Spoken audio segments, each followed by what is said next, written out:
후티 반군이라고 하는 데하고 사우디가 충돌을 하게 된 겁니다. 이게 전 세계의 유가와 화물 물동량 전체에 악영향을 줄 수밖에 없는 상황이다. 여기에 연관되어 있는 아프리카 지역의 분쟁들이 또 굉장히 많이 있습니다. 이게 다 한꺼번에 엮이는 정말 무시무시한 상황으로도 얼마든지 갈 수 있다. 세계대전까지도 치달을 수 있는 이런 문제로 가고 있어요.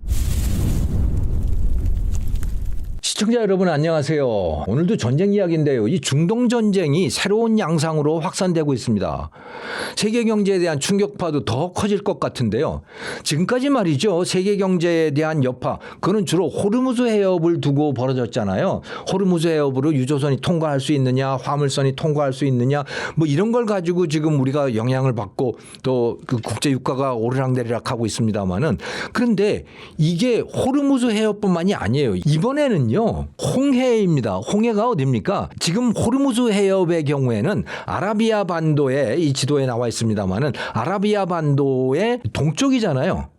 그 서쪽에 있는 거, 그 반대편에 있는 거, 그쪽 올라가다 보면 수에즈 운하가 있는 바로 그 홍해인 겁니다. 홍해의 제일 남쪽 끝, 여기가 밥 엘 만데브 해협인데요.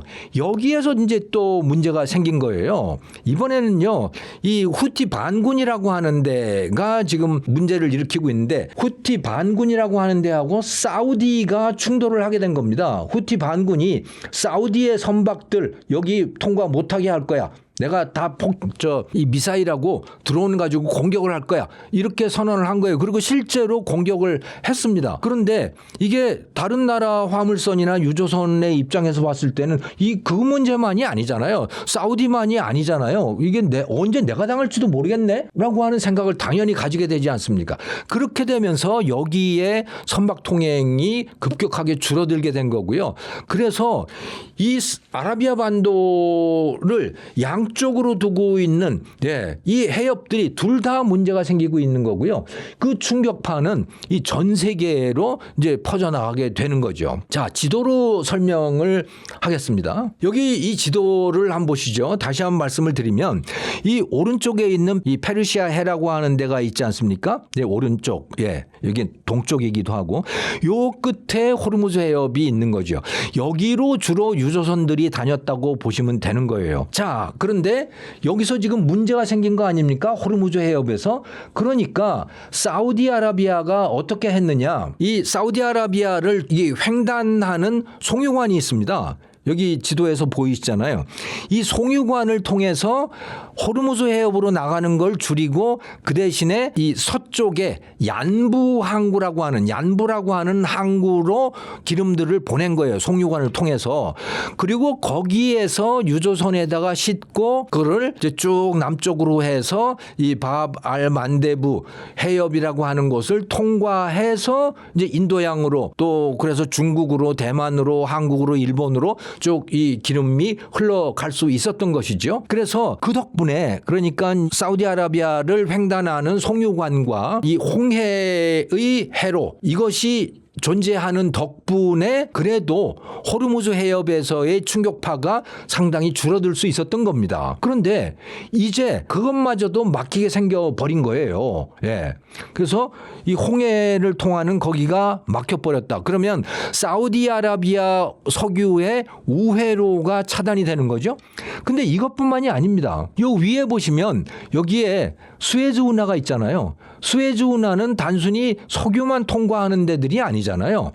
여기는 세계의 물동량이 통과하는 겁니다. 그래서 이 수에즈 운하와 홍해를 통과하는 또 바벨 만데브 해협이라고 하는 곳을 통과하는 이 물동량이 전 세계 화물 물동량의 12에서 15%에 해당이 됩니다. 상당히 많은 물동량이 여기를 통과를 하는 거예요. 자, 그런데 이게 막힌다, 요 해협이 막힌다라고 하면 수에즈 운하도 통과하기가 매우 불편해지잖아요. 그러니까 유럽이라든가 이런 데에서 아시아로 가기 위해서 수에즈 운하를 통과하는 화물선들 이런 것들의 숫자가 확 줄어들 수밖에 없는 그런 상황인 거예요.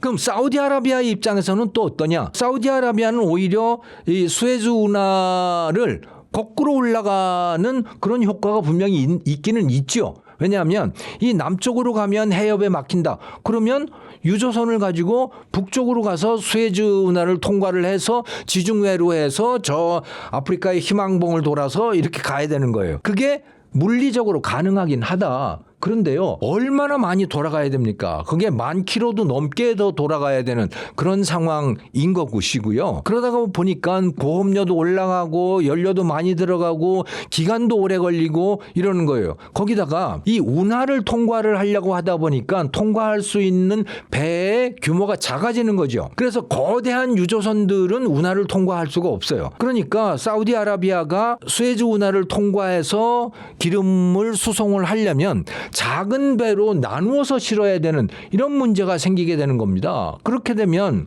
수송비도 많이 들고 수송할 수 있는 원유의 양도 줄어들게 되고 이렇게 돼요.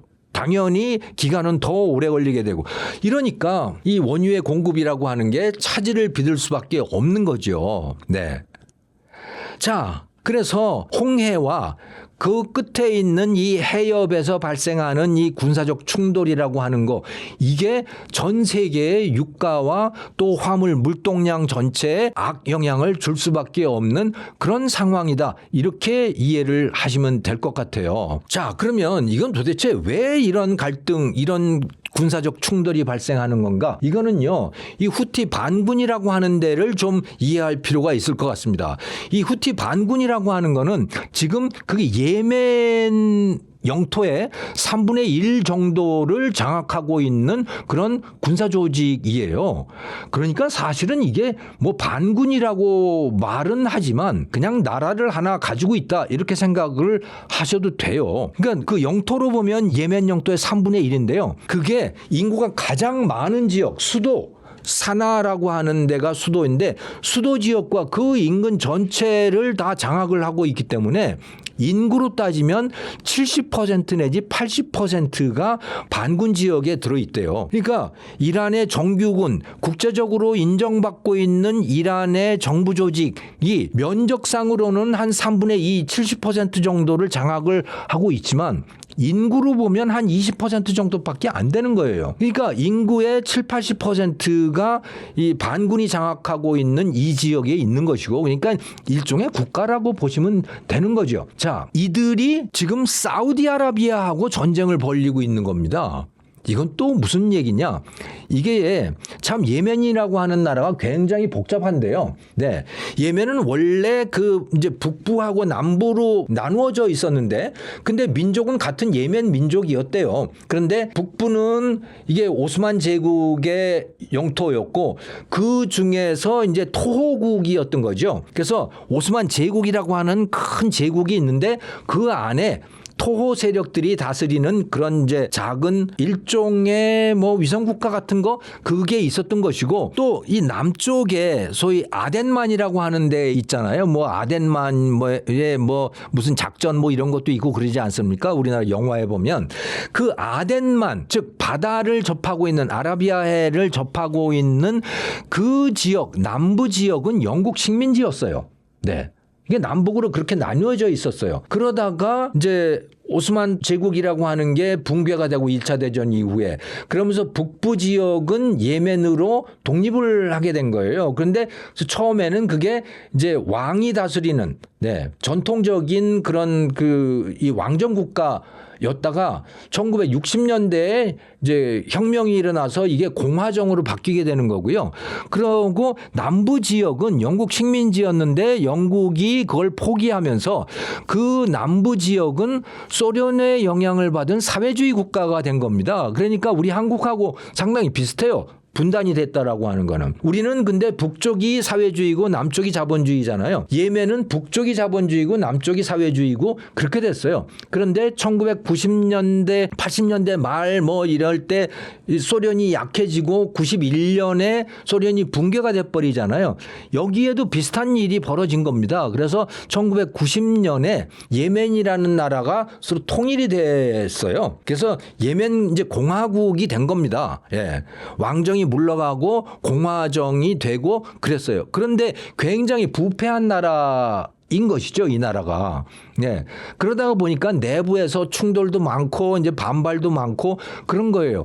그런 상황에서 이 나라는 기본적으로 종교적으로는 수니파를 추구를 했던 겁니다. 정식 정부는. 네. 그런데 이 안에도 시아파가 있었던 거예요. 근데 이 아랍 전체가 아랍 지역, 이제 중동 지역 전체가 그렇잖아요. 사우디아라비아를 중심으로 하는 수니파가 대부분이지만 하지만 시아파라고 하는 그런 종파도 있잖아요. 그게 대표가 바로 이란인 거고요. 네. 그런데 이 예멘 안에서도 시아파가 있었던 것이고 그 시아파는 부패한 이 정부에 대해서 반기를 들었던 거고 그것을 주도했던 사람이 바로 알 후티라고 하는 사람인 거예요. 그래서 후티 반군이라고 하는 게 바로 사람 이름인 겁니다. 후티라고 하는. 그래서 후티라고 하는 사람이 이제 이 반정부 운동 같은 거 시아파 운동이자 또 반정부 운동이자 이런 걸 한 거예요. 그들이 표방하고 있었던 것은 뭐냐? 바로 반수니 시아파인 것이고 또 반이스라엘, 반미국 이런 거죠. 이렇게 이제 해가지고 이제 내전이 벌어지게 된 겁니다. 그 후티하고 이 정규군하고 그리고 결국 2014년에는 이 후티 반군이 굉장히 영향력이 커졌고 많은 예멘 사람들이 여기에 자원해서 이제 군대 병력도 되기도 하고 또 이란도 여기에 대해서 많은 지원을 하고 이렇게 하면서 2014년에 예멘의 수도인 사나라고 하는 데를 장악을 하게 되고 예멘 전체에서 가장 인구 밀집 지역인 이 서북부 지역 여기를 반군이 장악을 하게 된 거죠. 그래서 사실상 어떻게 보면요. 우리가 후티 반군이라고 하지만 어쩌면 그들이 주류 세력일 가능성이 높아요. 왜냐하면 인구의 7, 80%가 그 안에 들어있는데 나머지 20%의 인구가 살고 있는 영토는 넓지만 말이죠. 그 조직을 그거를 정규군이라고 봐야 되나 이제 굉장히 헷갈리는 그런 상황인 겁니다. 자, 그런데 이 후티 반군이라고 부르는 그 세력은 반미, 반이스라엘이에요. 그런데 또 반수니파예요. 수니파의 중심은 사우디아라비아잖아요. 그러니까 사우디아라비아하고 후티 반군하고는 서로 적대 관계인 거예요. 그래서 후티 반군이 예멘의 수도를 장악을 하는 그런 전쟁을 벌이게 되자 사우디아라비아가 이제 예멘 정규군을 도와서 후티 반군하고 전쟁을 하게 된 겁니다. 그래서 서로 적대 관계가 된 거예요. 그런데 이번에도 이제 그런 문제가 또 불거지게 된 겁니다. 사나에 있는 공항이 공격을 받았거든요. 근데 누가 공격을 했는지는 잘 몰라요. 근데 후티 반군이 주장하는 거는 야 이건 사우디아라비아가 한 거야 라고 주장을 한 겁니다. 사우디아라비아는 아니야 우리가 안 했어 라고 하는데 후티 반군은 사우디 니네가 한 거지 라고 해서 이제 그러면 우리는 너에게 보복을 하겠어. 그래서 이 해협, 홍해에 있는 그 해협을 통과하는 사우디의 유조선, 화물선들 이런 거는 우리가 다 공격을 할 거예요. 실제로 공격을 이제 하기 시작한 거예요. 그래서 이 사태가 생기게 된 겁니다. 자, 그런데 이게 공식적으로 또 표면적으로는 사우디의 선박, 사우디의 석유 관련 시설에 대한 선택적 공격 이게 표면적인 모습이긴 하지만 다른 나라 배들의 입장에서 보면 야 이거 언제 내가 공격을 당할지 알 수 없잖아요. 그러니까 다른 나라 선박들도 다 위협을 느끼기 때문에 이제 여기를 가고 싶어 하지 않는 거예요. 그래서 다 다른 데로 돌아가고 이렇게 돼버리는 거죠. 그래서 통행량이 급감하는 중인 겁니다. 자, 이렇게 되면 문제가 뭡니까? 호르무즈 해협이 막혀서 사우디아라비아가 했던 그 우회책이 뭡니까? 바로 사우디아라비아 육지를 관통하는 횡단하는 그 송유관을 통해서 석유를 이쪽 홍해 쪽에 얀부항으로 옮겨서 거기에서 석유를 싣고 홍해를 통과해서 바발 만데부 해협으로 해서 아라비아해로 그리고 아시아로 이렇게 가는 거였잖아요. 그러니까 호르무즈 해협이 막히더라도 그 충격의 상당 부분을 이 홍해 쪽의 해상 루트가 해소해 줄 수 있는 거예요. 그걸 흡수해 줄 수 있는 그런 상황이었어요. 그래서 이렇게 큰 충격은 없었다라고 봐야 돼요. 근데 이 홍해까지 같이 막히잖아요. 그러면 오도 가도 못하는 겁니다. 다시 말씀을 드리지만 그러면 수에즈 운하를 통과해서 지중해로 아프리카를 쫙 돌아서 와야 되는 이런 상황이 되어버리는 거거든요. 이건 정말 어려운 것이고 이거는 작은 유조선으로 또 다 바꿔야 되는 그런 상황인 거고 그래서 이게 보통 일이 아닌 거죠. 그러니까 여기서 이제 이게 양쪽에서 다 막히게 되면 이게 보통 일이 아닌 거다라고 하는 거예요. 그런데 양쪽에서 다 막힐 가능성이 매우 높은 게요.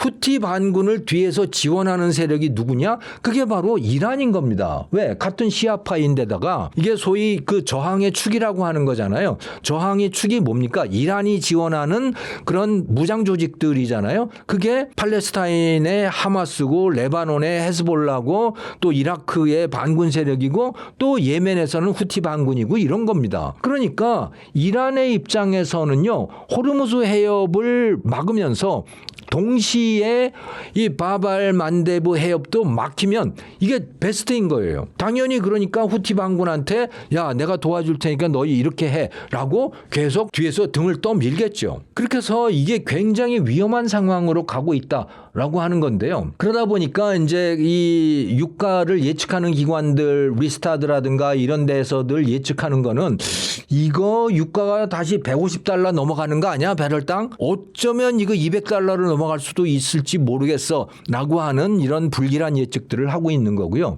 그리고 이 홍해가 막히는 것은 단순히 석유가 막히는 것뿐만이 아니고 수에즈 운하 자체가 막히는 거라고 말씀을 드렸잖아요. 네. 수에즈 운하 그러니까 유럽에서 아시아로 가는 것 또는 아시아에서 유럽으로 가는 수에즈 운하를 통해서 가는 그게 다 막혀버리는 거거든요. 그러면 이거는 전 세계적으로 석유를 제외하더라도 다른 물자의 부족 사태로 이어질 수가 있는 겁니다. 그래서 그들이 예측하는 바에 따르면 전 세계적인 소비자 물가 상승률이 한 1% 정도 더 올라가게 되지 않겠느냐라고 하는 이런 예측들을 내놓고 있는 상황인 겁니다. 자, 그런데 더욱더 큰 문제가 있어요. 더 위험한 문제. 이것은요. 분쟁이 그냥 중동에서 끝나지 않는다라고 하는 거죠. 이게 후티 반군이 여기 개입을 하게 되고 홍해가 군사적인 충돌의 장으로 변하게 되면요. 여기에 연관되어 있는 아프리카 지역의 분쟁들이 또 굉장히 많이 있습니다. 지부티라든가 또 저 에티오피아라든가 수단이라든가 뭐 이런 데 지금 내전들이 곳곳에서 벌어지고 있잖아요. 여기에 사우디아라비아도 관여돼 있고 UAE라든가 이란이 다 관여되어 있는 거거든요. 이게 지리적으로 다 연결이 되는 상황이 되는 거예요. 그러니까 이게 북쪽에서는 우크라이나 러시아 전쟁 여기에 지금 이란이 가서 얽혀 있는 거고 우크라이나하고 이란이 서로 대립하는 이런 그 대립의 시작이 지금 벌어지고 있는 것이고요. 그래서 위에서는 우크라이나 전쟁과 그 밑에서는 이란 미국 전쟁과 또 그 밑에서는 후티 반군 사우디의 전쟁과 이게 이제 쭉 연결되어 가고 있는데 이게 조금만 가다 보면 이게 에티오피아라든가 수단이라든가 또 이 서아프리카 전체에 지금 얼마나 많은 군사적 충돌들이 있습니까? 이게 다 한꺼번에 엮이는 이런 정말 무시무시한 상황으로도 얼마든지 갈 수 있다. 그게 제일 걱정이 되는 그런 것이죠. 이렇게 되면 이건 단순히 경제적인 문제를 넘어서는 그런 세계대전까지도 치달을 수 있는 이런 문제로 가고 있어요. 그래서 이거 참 걱정되는 상황이다. 앞으로 우리가 여기를 조금 더 유심히 지켜볼 필요가 있겠다. 이런 생각을 해봅니다. 오늘 후티 반군과 사우디아라비아 간의 군사적 충돌, 홍해에서 일어나고 있는 홍해와 그 끝에 있는 바발 만데부 해협이라고 하는 데서 벌어지고 있는 이 군사적 충돌에 대해서 알아봤습니다. 시청해 주셔서 감사합니다.